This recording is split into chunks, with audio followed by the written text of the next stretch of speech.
Assalamualaikum warahmatullahi wabarakatuh. Perkenalkan, saya Tasya Alfia Zahra dengan NIM 1909124762. Di video kali ini saya akan menjelaskan tentang jenis jabatan dalam aparatur sipil negara. ASN bisa juga disebut dengan pegawai negeri sipil yang bekerja pada instansi pemerintahan. Nah, sesudah ada perjanjian kerja, mereka diangkat oleh pejabat pembina kepegawaian dan diserahi tugas dalam suatu jabatan pemerintahan.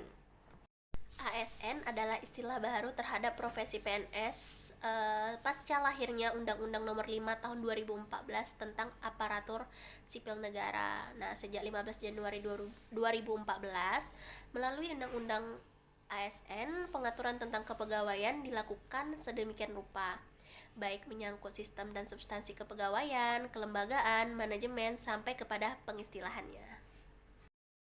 Kemudian kita masuk dalam jenis jabatan ASN. Untuk yang pertama ada jabatan administrasi.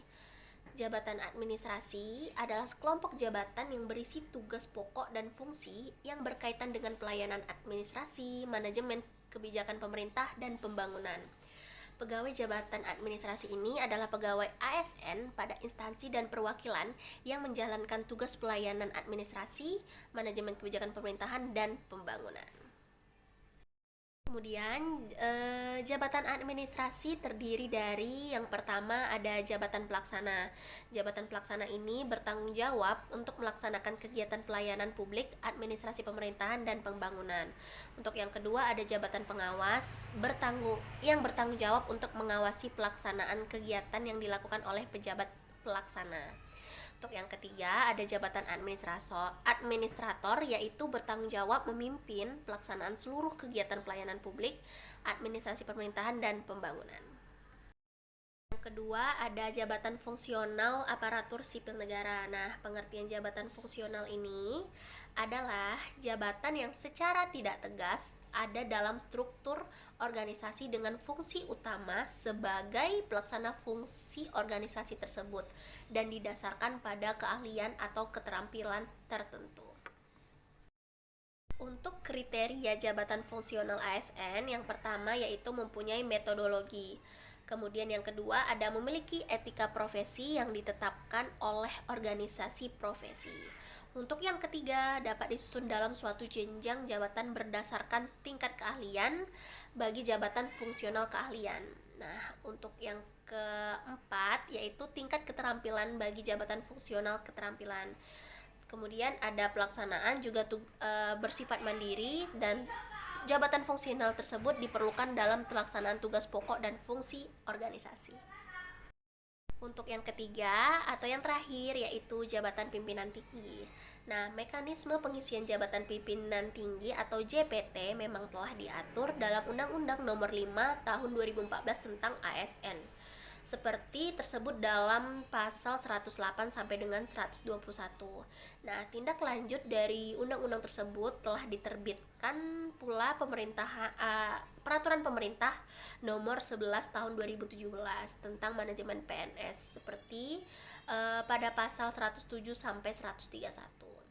Nah, kedua aturan inilah yang dipedomani dalam proses pengisian JPT atau jabatan pimpinan tinggi, karena dalam aturan tersebut telah memuat hal dasar dan teknis pengisian sebagaimana yang dibutuhkan.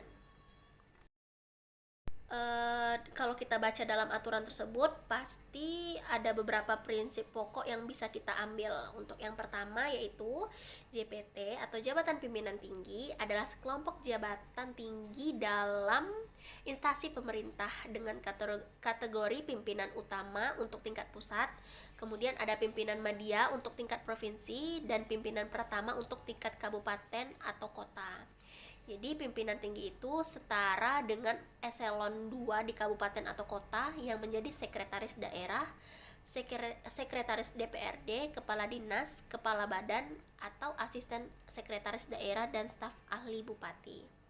Untuk yang kedua, masa jabatan pimpinan tinggi ini adalah 5 tahun dan sedikit-dikitnya selama 2 tahun. Apabila sebelum masa 2 tahun ternyata memerlukan evaluasi, maka pejabat pembina kepegawaian atau PPK akan melakukan mekanisme evaluasi sebagaimana yang dipersyaratkan dalam aturan perundang-undangan. Jabatan pimpinan tinggi ini berfungsi memimpin dan memotivasi setiap pegawai ASN pada instansi pemerintah melalui yang pertama, yaitu kepeloporan dalam bidang keahlian profesional, analisis dan rekomendasi kebijakan, serta kepemimpinan manajemen. Untuk yang kedua, yaitu pengembangan kerjasama dengan instansi lain. Yang ketiga, yaitu keteladanan dalam mengamalkan nilai dasar ASN dan melaksanakan kode etik dan kode perilaku ASN. Sekian presentasi dari saya, semoga teman-teman dapat mudah memahami apa yang saya jelaskan tadi.